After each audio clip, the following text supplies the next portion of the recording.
When I first joined the furry fandom, I knew there'd be fursuits, conventions, and lots of art, and of course personas.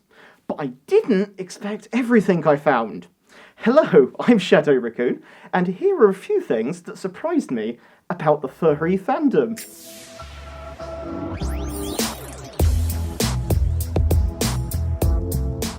Now, I do get the irony on this one, especially as I'm talking to you from a fursuit right now. However, I think it is fair to say that it's probably one of the biggest misconceptions about the furry fandom is that you need a fursuit to be in the fandom, and this really isn't true. From my time in the fandom, I have really had a chance to see there's a heck of a lot more to the furry fandom than fursuiting. Take any convention, for example. I spend probably easily as much time into as I do out of it, possibly more. And I have to say, some of my closest friends are not even fursuiters. Some maybe never quite felt the need to get a fursuit, others are on the fence about it, some are just saving for it, and I don't think I've ever seen any of them regret not having a fursuit. They've always seemed to have just as much fun not owning a suit and enjoying the fandom and seeing what it has to offer everyone beyond suitors. You're certainly not less of a fur if you don't have a fursuit, and there are just so many more aspects to the furry fandom that just don't involve fursuiting. I mean, look at some of the stuff that's going on at FurCons. There's panels and everything else, and you'll definitely make friends without a fursuit. You don't need a fursuit to make friends, and I can vouch for this because I didn't even have a fursuit for the first year that I was in the furry fandom.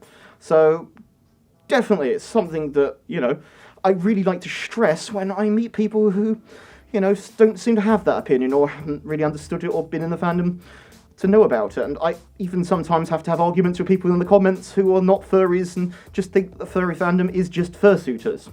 It just drives me mad, but it really surprised me just how much it doesn't matter.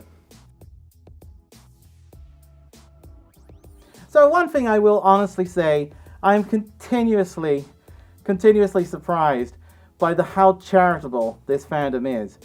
I mean, you take Confuzzled this year, and I know we're only a UK con, but we managed to raise £30,000 out of only 2,000 people going to the convention for our local charities.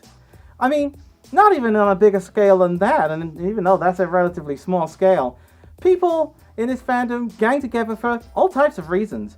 I mean, over here in the UK, a friend of ours basically had his fursuit stolen on the way to a London meet, and on a train. And basically the entire fandom gang together and helped this guy basically get a new suit made. I mean, you just don't see things like that in other communities. I mean, you've also got things like people helping other people for medical bills, vet bills as well. People just try and, they'll put it out there. They'll say, does anybody help me? Millions of people just come out of nowhere and just give money to help them. Because we want to see people in our own fandom do well. We want to see them not in pain. We want to see them not in any trouble. And it works. These are real things. These are real events that happen. And we surprise ourselves by doing so much good work for it. One of the things I was taken aback by quite shortly after joining the furry fandom was just how fast some of the bigger, and even the smaller these days, furry conventions sell out. Maybe I was a bit naive or just not aware of how big and fast-moving the fandom can be, but it was a real surprise to me. Now, yes, in the non-fur world, I was maybe a little more accustomed to some of the popular things selling quickly. Comic-Cons, for example, would usually sell out on the first day or week, especially for the better tickets, and the hotels nearby would just vanish or charge ridiculous prices. And, even popular music acts and live shows, for example, would be hard to book.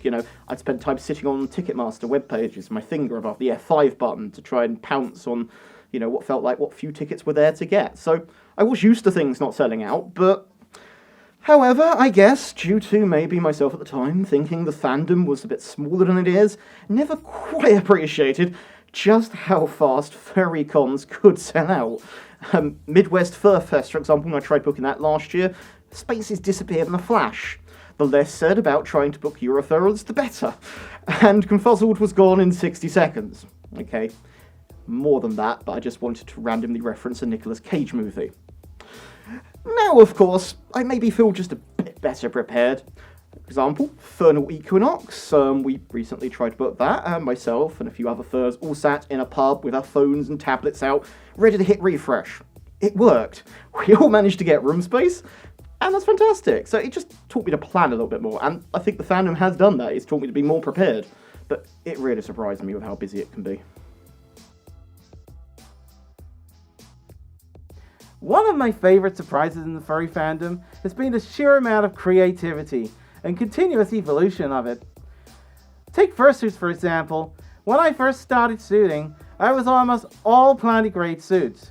I've watched suits start to become digigrade, incorporate new materials, building processes such as resin, 3D printing, and of course, cool electronics being added to suits. I mean, look at digital eyes.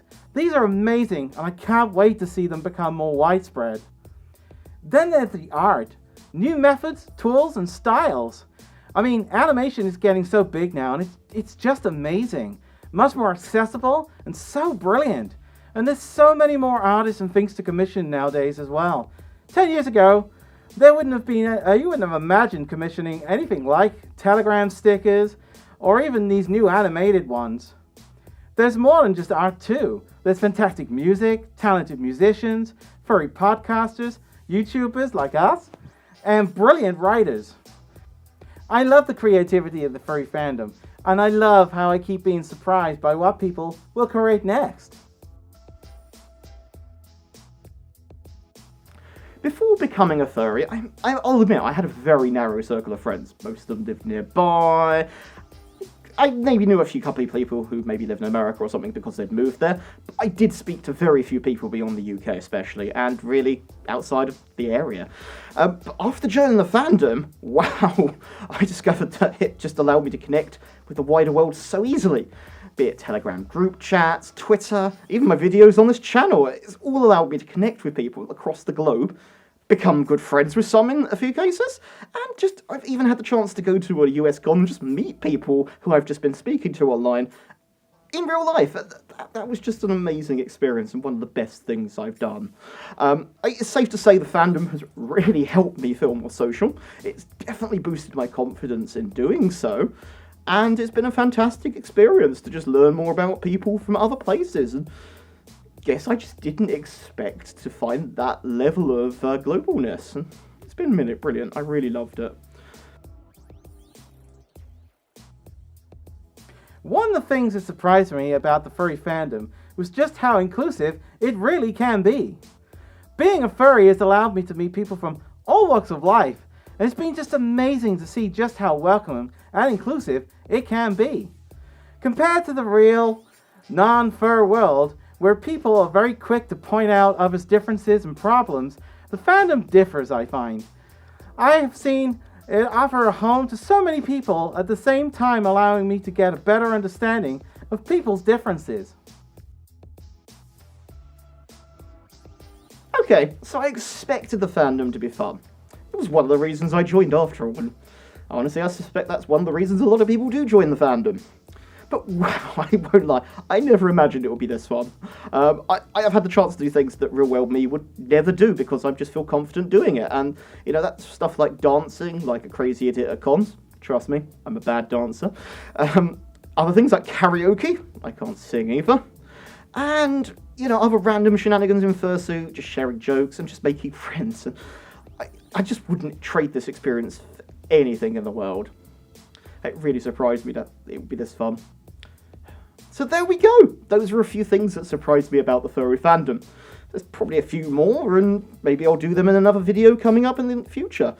What surprised you about the furry fandom? I'd love to know. Leave a comment below.